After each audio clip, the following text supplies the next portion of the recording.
ब्रह्मास्मि, मैं स्वयं में ब्रह्म हूं, मैं स्वयं में उस भगवान का रूप हूं।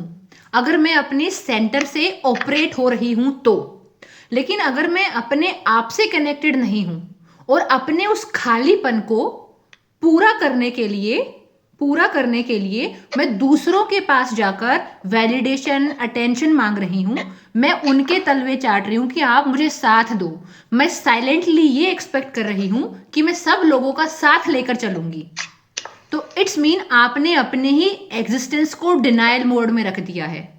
आपने जो आपको जो वरदान मिला था कि आप स्वयं में ब्रह्मा हैं, ब्रह्म हैं, आपने उस वरदान को ही नेग्लेक्ट कर दिया है। तो आप जो कर्म और भाग्य की बात कर रहे हो उसका तो वहीं पर खंडन हो गया। आपका कर्म और भाग्य बन ही नहीं पाया क्योंकि आप कभी अपने सेंटर से ऑपरेट हुए ही नहीं, आपने कभी उस सेंटर से काम ही नहीं लिया। यानी जो आपको आपको सिंहासन दिया गया था आपके अंदर कि आप इस सिंहासन पर बैठो, अपने ऊपर राज करो, आपने उस सिंहासन पर जाकर कभी बैठा ही नहीं, आपने वो क्राउन कभी पहना ही नहीं। आप हमेशा दूसरों के पीछे भागते रहे, आप दूसरों के लिए अच्छा बनने की कोशिश करते रहे, आपने कभी अपने भाग्य उदय उदय के लिए, अपनी शांति के लिए, अपनी उन्नति के लिए कभी रुक कर काम ही नहीं किया। तो अब आप कौन से भाग्य की बात कर रहे हो? आपका बही खाता ब्रह्मांड में किसी के पास नहीं जाने वाला है, आपका बही खाता आपके ही पास रहने वाला है और आपको रिजल्ट मिलेंगे तुरंत। आप कमजोर फील कर रहे हो कि आप स्ट्रांग फील कर रहे हो? If you are feeling strong in yourself, if you are feeling complete in yourself, if you are feeling fulfilled in yourself, it's mean you are a good person for yourself. आपने सच में उस ब्रह्मा वाली position को अपने जीवन में स्थान दिया है। लेकिन अगर आपने अपने सेंटर से ऑपरेट नहीं किया, अगर आपने आपको जो सिंहासन मिला हुआ है उसके ऊपर आपने बैठकर राज नहीं किया और आप लगातार दूसरों के पीछे भागते रहे, तो आपने कभी खुद को जाना ही नहीं। और फिर आप भाग्य की और कर्म की जो बात कर रहे हो उसका कोई आधार ही नहीं है, वो निराधार चीज है। तो अपने लिए अच्छा होना होता है। और एक अच्छी बात है, जब आप स्वयं के लिए अच्छे होते हो तो आप दूसरों के जीवन में भी शांति का सूचक बन सकते हो, शांति के एक दूत बन सकते हो, क्योंकि आप उनको भी समझा पाओगे। तो you are a valuable resource to other people also. लेकिन अगर आप अच्छा बनने के चक्कर में लोगों के पीछे भाग रहे हो और आपकी आत्मा आपको कोस रही है, आप कमजोर फील कर रहे हो, डिसकनेक्टेड फील कर रहे हो, डिसओरिएंटेड फील कर रहे हो, कंप्लेन से भरे हुए, शिकायत से भरे हुए हो, तो आपको रिजल्ट तुरंत मिल रहा है। जो क्वालिटी ऑफ लाइफ आप जी सकते थे वो तो आप जी नहीं पा रहे। आपको जो आपके कर्म का फल मिलना था वो मिल तो रहा है। आपके कर्म का फल ये है कि आप अकेले रो रहे हो, आपके कर्म का फल ये है कि आप खुद से डिस्कनेक्टेड हो, आपके अंदर गुस्सा भरा हुआ है, आपको रिजल्ट मिल तो गया तुरंत के तुरंत। और इससे बड़ा रिजल्ट क्या होगा? When you operate from your centre you feel strong. जब आप सच में वो काम इसलिए कर रहे हो क्योंकि वो काम आपके लिए वैल्यू रखता है, आपको उसका रिजल्ट मिल रहा है। मैम ये एक तरफा ऐसा हुआ कि देखो, हम राइट और गुड में करना होगा हमें। अगर मैं गुड कर रही हूँ, मतलब गुड पर्सन बन रही हूँ, मैं खुद को मार रही हूँ, लेकिन अगर उसी जगह पे मैं अगर सोच रही हूँ ये जो राइट होगा मैं वही करूंगी, तो उस वक्त आप राइट चीज करेंगे। क्योंकि गुड के चक्कर में तो हम हर वक्त लोगों का ही सेवा करते चले गए, जो खुद का मन की बात वो तो हम सुनी नहीं। क्योंकि अगर कोई बड़ा बोल रहा है हमसे, हम ठीक है हाँ मैं कर दूंगी, मैंने अच्छे के लिए हमने बोल दिया हाँ कर दूंगी, लेकिन अंदर ही अंदर घुट रहे हैं मैंने ये क्यों बोला क्यों बोला। लेकिन वही अगर हम ये सोचे ये राइट है कि नहीं, अगर राइट है तो मैं करूंगी, अगर राइट नहीं है मैं नहीं करूंगी। तो हमें यहाँ गुड पर्सन नहीं बनना, हमें राइट पर्सन बनना है। तभी जाके हम इस चीज को कर पाएंगे। अंदर वाले इंसान का गला घोटकर आप जिंदगी में तरक्की नहीं कर सकते किसी भी फ्रंट पर, क्योंकि आप अंदर ही अंदर फिर परेशान रहोगे, घुटते रहोगे। तो अंदर वाले का गला नहीं दबा सकते आप। 2 दिन दबा लोगे, 4 दिन दबा लोगे, 10 दिन दबा लोगे। अंदर वाला इंसान 24 घंटे आपके अंदर रहता है, वो कभी ना कभी तो रिवोल्ट करेगा। और उसका रिवोल्ट करने का तरीका अलग अलग है। पहले पता है कैसे रिवोल्ट करेगा? पहले तो वो बात बार बार रिपीट होगी आपके अंदर, फिर आप उसको फिर दबा दोगे, फिर रिपीट होगी, फिर दबा दोगे, फिर आप बहुत थकान महसूस करोगे क्योंकि मेंटल प्रोसेसिंग हो गई है, बिस्तर में पड़े रहने का मन करेगा। 2-4 साल अगर ऐसा ही रह गया तो कोई बीमारी की शक्ल ले लेगा वो। फिर दवाइयाँ खाओगे, उसका भी इलाज नहीं हो पाएगा। आप सिर्फ आंसुओं में बहकर अपनी ज़िंदगी बिताने लग जाओगे। आपको ज़िंदगी धूमिल लगेगी, सुसाइडल थॉट आएंगे, क्योंकि वो अंदर वाला इंसान बोलेगा कि तुमको जीना ही नहीं चाहिए, क्योंकि तुम डिजर्व ही नहीं करते, क्योंकि तूने मुझे कभी बोलने ही नहीं दिया। फिर वो अपनी ही शिकायतों में घुटता रहेगा। यानी ऊपर वाले भगवान ने, यूनिवर्स ने आपको एक बहुत बड़ा सिंहासन दिया अंदर कि तुम बैठो और राज करो। तुमको बहुत बड़ा क्राउन दिया। आज मैंने व्हाट्सएप के स्टेटस पर एक वीडियो लगाई है, उस वीडियो को ध्यान से देखना। उसमें एक लेडी ने यही बात बोली है, ऊपर वाले ने क्राउन देकर आपको भेजा है, आपकी मर्जी है उस क्राउन को पहनकर क्वीन बनना है या उस क्राउन को फेंक कर दूसरे लोगों के वैलिडेशन अटेंशन के लिए उनके पीछे भागना है। और आपको किसी को चेस करने की जरूरत ही नहीं है, if you know your self. लेकिन देखो, अपने आप को जानना बहुत महंगी चीज़ है, आम लोगों के बस की बात नहीं है। जो लोग खुद को कमिट नहीं कर सकते, जो लोग खुद के लिए सीरियस नहीं है, उन लोगों के लिए चीज़ नहीं है ये। जैसे मैंने क्या बोला कि भारत की जन्मभूमि में, भारत की ही धरती में सनातन का जन्म हुआ। ऋषि मुनियों ने इतनी एडवांस स्टडी करी कि उन्होंने एनर्जी को स्टडी किया, रिलेशनशिप को एक बहुत बड़ा महत्व दिया। जबकि वेस्ट में ये सब नहीं हो पाया, मटेरियल डेवलपमेंट है उनके पास। मीनू जी, पता है अगर वेस्ट में आप किसी बच्चे से पूछेंगे ना कि आपको क्या करना है, आपका लाइफ का ड्रीम क्या है, तो वो बोलेगा मुझे कृष्ण लबुतैन के शूज लेने एक दिन। ये उनका ड्रीम है लाइफ का। मुझे शनल का परफ्यूम लेना है एक दिन, मुझे एप्पल के गैजेट्स लेना है एक दिन, या मुझे मतलब लुई वुइटन का बैग लेना। यही उनके हाईएस्ट गोल्स है लाइफ के। लेकिन आप ये भी देखिए, इस तरह के हाईएस्ट गोल रखने के रिpercussions ये होते हैं कि यूएसए इज़ द कंट्री जब जिसमें सबसे ज़्यादा एंटी डिप्रेशन ड्रग खाई जाती है।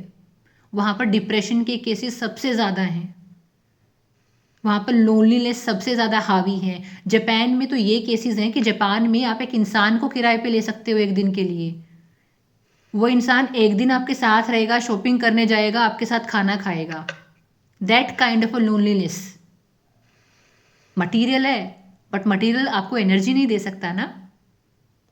मैंने भी तो डिप्रेशन का मेडिसिन खाया, मैंने भी तो अकेलापन फील किया। एग्जैक्टली सेम है। दैट्स वाई तो वी एज अ कंट्री, मतलब हमको सच में बहुत शुक्रगुजार होना चाहिए अपने ऋषि मुनियों के लिए, जिन्होंने उस नॉलेज को हमारे लिए छोड़ के गए, उन्होंने इसको एक्सप्लोर किया। ये बहुत बड़ी बात है जब आप ये बोल रहे हो कि अहम ब्रह्मास्मि, मेरे अंदर से ही सब जनरेट होता है। ठीक है खुशबू जी, आपने हैंड रेज किया था। हाँ मीनाक्षी जी आप बोलो, मीनाक्षी जी आप बोलो, आपको 2-3 बार मैंने रोक दिया, माफी एक चाहूंगी बात मैं। मैं आपसे कहना चाहती हूँ कि मैं ये मैम आपने जो कहा ना कि वो प्रदीप के बारे में एंसेस्टर के लिए, वो दोबारा प्लीज एक बार बता दीजिए।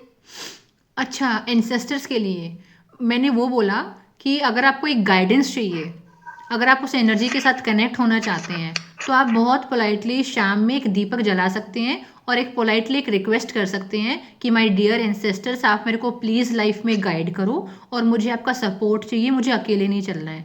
तो आप शाम में 7 बजे के आसपास, मतलब जब सूरज छिप जाता है, तो आप एक दीपक लगा सकते हैं और प्रे कर सकते हैं कि मुझे मेरे एंसेस्टर्स मेरे को सपोर्ट करें, मुझे वो अपनी एंसेस्ट्रल लाइन की जो एनर्जी है वो मुझे अपने लिए गाइडेंस चाहिए। यू कैन डू दैट और आपको इसके रिजल्ट मिलेंगे, क्योंकि मैंने ये चीज़ 3 या 4 लोगों को बोली और मैं भूल गई जून जुलाई में ये बात उनको बोल के। बाद में उन्होंने मेरे को नवंबर दिसंबर में आके थैंक यू बोला, क्योंकि उन्होंने बिजनेस में काफ़ी ग्रो किया। And that was a person Meenu of, ji, आपने क्या बोला? आप मुझे गाइड कीजिए और आप मुझे गाइडेंस दो, मुझे अकेले नहीं चलना है, मैं अपनी प्रॉब्लम को आपको सरेंडर करती हूँ, मुझे गाइडेंस चाहिए। जैसे हम अपने पेरेंट्स को बोलते हैं ना गाइडेंस के लिए, वैसे ही। और जिस इंसान को मैंने ये बोला था, द फर्स्ट पर्सन जिनको मैंने ये बोला, that person was 78 years of old. And उन्होंने मेरे को रिटर्न में आके 6 महीने के बाद लगभग मेरे को थैंक यू बोला। एंड फिर मेरे को ये लगा कि हाँ, नाउ दिस इज सो, मतलब शॉर्ट है ये चीज़ सच में काम करती है। मुझे तो पर्सनली पता है, लेकिन उन्होंने जब मेरे को आके बोला तो मैं आई वॉज मोर, क्योंकि उनका बिजनेस काफ़ी टाइम से ठप पड़ा हुआ था। ठीक है। और पता है ये किस लेवल के इम्पैथ थे? दिस पर्सन इस लेवल के इम्पैथ थे, अपने किसी रिश्तेदार को पैसे दिलाने के लिए अपना घर गिरवी रख दिया, और वो रिश्तेदार पैसे लेकर रफू चक्कर हो गए, इनको अपना घर बेचना पड़ा जो कि इन्होंने बहुत सालों की मेहनत से बनाया था, और फिर इनको किराए पर रहना पड़ा। आपने बताया था मैम। हाँ, शायद मैंने आपको बताया होगा, सबको तो नहीं बताया था, आपके साथ 1-to-1 सेशन हुआ होगा तब बताया था। This level of empath. Meenu ji, अगर कोई सेल्फ सेंटर्ड नहीं है पॉजिटिव वे में, सेल्फ सबको बताया सेंटर्ड था। नहीं है तो अच्छा, कल अनामिका ने हैंड रेस किया था, ठीक है, आपके पास आते हैं आपने अनामिका मुझे जी। बताया था कि आप ना, मुझे बताया था आपने कि 2 दीपक लगाया करो। वो जब मैंने आपसे एक बार बात की थी ना, वो थर्ड आई के बारे में, तब आपने मुझे कहा था कि आप 2 दीपक लगाया करो। एक, फिर मैंने आपको कुलदेवी या कुल देवता के विषय में बोला होगा। हाँ। मीनू जी, अगर कोई और सेंटर से मुझे वर्क मुझे नहीं ना करता कल बताया था। है तो क्या उसका दिया लगाने, सॉरी ओवरलैप हो गया। लीना जी तुरंत बोलिए, फिर घूमते हैं। मीनू जी, जो सेंटर से वर्क नहीं करता है, सेंटर से डिसीजन नहीं लेता है, वो चाहे फिर दिए लगाए तो कुछ होता है उससे भी। एक्चुअली जब आप दिया लगा रहे हो ना, और आप ये बोल रहे हो मुझे गाइडेंस दो, मुझे गाइडेंस दो, मुझे सपोर्ट करो, मुझे एनर्जी दो, तो सम हाउ एक पॉइंट के बाद आपको उस तरीके की डायरेक्शन, इंडिकेशन, हिंट मिलने लग जाते हैं कि you eventually start operating from your centre. ठीक है। अदरवाइज फिर आपने ऐसे भी लोग बहुत देखे होंगे जिनकी रीढ़ की हड्डियां झुक गई है जगह जगह दीपक लगा के, और उनकी जिंदगी में कोई बदलाव नहीं आया। मैं इसीलिए पूछ रही थी आपसे। हाँ हाँ। तो इसीलिए कॉन्शियस होके, कॉन्शियस, क्योंकि एक कॉन्शियस इंसान ही कोई सिंबल समझ सकता है, एक कॉन्शियस इंसान सिंबल ही समझना पड़ेगा। एक कॉन्शियस इंसान ही कोई चिन्ह समझ सकता है, अपनी गट फीलिंग के साथ जा सकता है। अदरवाइज अंधभक्तों की तो हमारे देश में कोई कमी भी नहीं है। ठीक है। तो वो कॉन्शियस डिसीजन होता है, ऐसे नहीं है कि दीपक लगाने से कोई चमत्कार हो जाएगा। इट्स लाइक आप अपनी एनर्जी को एक हायर लेवल पे कनेक्ट कर रहे हो दूसरी एनर्जी के साथ, और आप उनसे उनका सपोर्ट मांग रहे हो। और ये हम पहली बार नहीं कर रहे, ये जनरेशन वाइज हमारे घर परिवारों में होता हुआ आया है। बस मैंने ये सुना है कि अगर उनके मतलब उनके साथ के बिना हम आगे वैसे भी नहीं बढ़ सकते। क्योंकि अगर मान लो फिलहाल मैं आपको आपके घर से, आपकी प्रॉपर्टी से बेदखल कर दूं, तो आपको दोबारा से बिल्डअप होने में कितना टाइम लगेगा। वैसा ही है, मतलब अगर हमारे पास उनका सपोर्ट है, एज ए एनर्जी सपोर्ट है, तो हम लाइफ में हमारे पास अपॉर्चुनिटीज आती है, हम हायर फ्रीक्वेंसीज में होते हैं। जैसे कि ना आपने कभी मूवीज देखी होंगी ना बॉलीवुड की, तो उसमें बोलते हैं कि अरे ये तो वो है जिसके मम्मी पापा नहीं होते, उसको क्या बोलते हैं, अनाथ है। चाहे उसके पास पैसा हो, अमीर हो, लेकिन फिर बोलते हैं अरे ये तो अनाथ है, अनाथ है, बड़ा डिग्रेड करके दिखाते हैं, अनाथ है, अनाथ है। यानी उनका ये कहने का मतलब होता है कि इनका खानदान का पता नहीं है, मतलब इनकी फैमिली का हमको नहीं पता, इनके संस्कार क्या है, इनका हिस्ट्री क्या है, तो हमको इनको इनके बारे में पता ही नहीं कौन है, कहाँ से है, तो हम उसको वैल्यू नहीं करते हैं। इवन अपने हरियाणवी में तो बोलते हैं बेरानी कौन आया गया है। हम हरियाणवी में ऐसे इंसल्ट करते हैं। हाँ, मतलब मीनू जी, अब तो मुझे कर्म कांड वगैरह सब करने पड़ेंगे। मैं कुछ भी नहीं करती, बस मम्मा सब करती है और मैं पीछे से दर्शन कर लेती हूँ। और कॉन्शियस होके लीना जी, कॉन्शियस होके।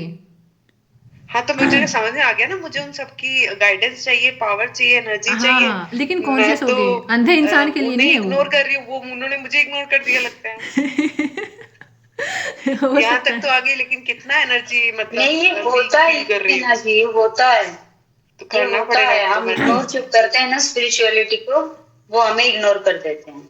ये सही बात है, एक्चुअली ना वो ये इतने, मैंने महसूस एक्चुअली किया। उनका लेवल इतना ऊंचा है कि वो इंटेंशनली किसी को इग्नोर नहीं करते, लेकिन वही बात, हम आप उनके किसी, रेंज से बाहर हो हम उनकी जाते हैं। रेंज से बाहर हो जाते हैं, हमारा हमारा वाईफाई फिर लिंक नहीं हो पाता उनसे। वाईफाई कनेक्ट नहीं होता फिर। ठीक है। हाँ हम उनके प्रोटेक्शन से ही बाहर हो जाते हाँ हैं। हाँ, इसीलिए और प्रोटेक्शन है। जैसे कि आप है ना कभी किसी बहुत अच्छे ब्राह्मण के पास जाओगे, या कोई इस विषय में जानता है, और अगर आपके कुछ ऐसे इश्यूज हैं थोड़े बहुत, तो वो ना एक वर्ड यूज़ करते हैं जो मैंने 2-3 बार सुने हैं, कि अरे आप तो बिल्कुल ही नंगे हो, इन द सेंस कि आपके पास तो कोई प्रोटेक्शन ही नहीं है, ना आपके पास अपनी कुल देवी का कोई प्रोटेक्शन है, ना आपके पास अपने एंसेस्ट्रल एनर्जी है, आप तो बिल्कुल अकेले अनाथ से हो।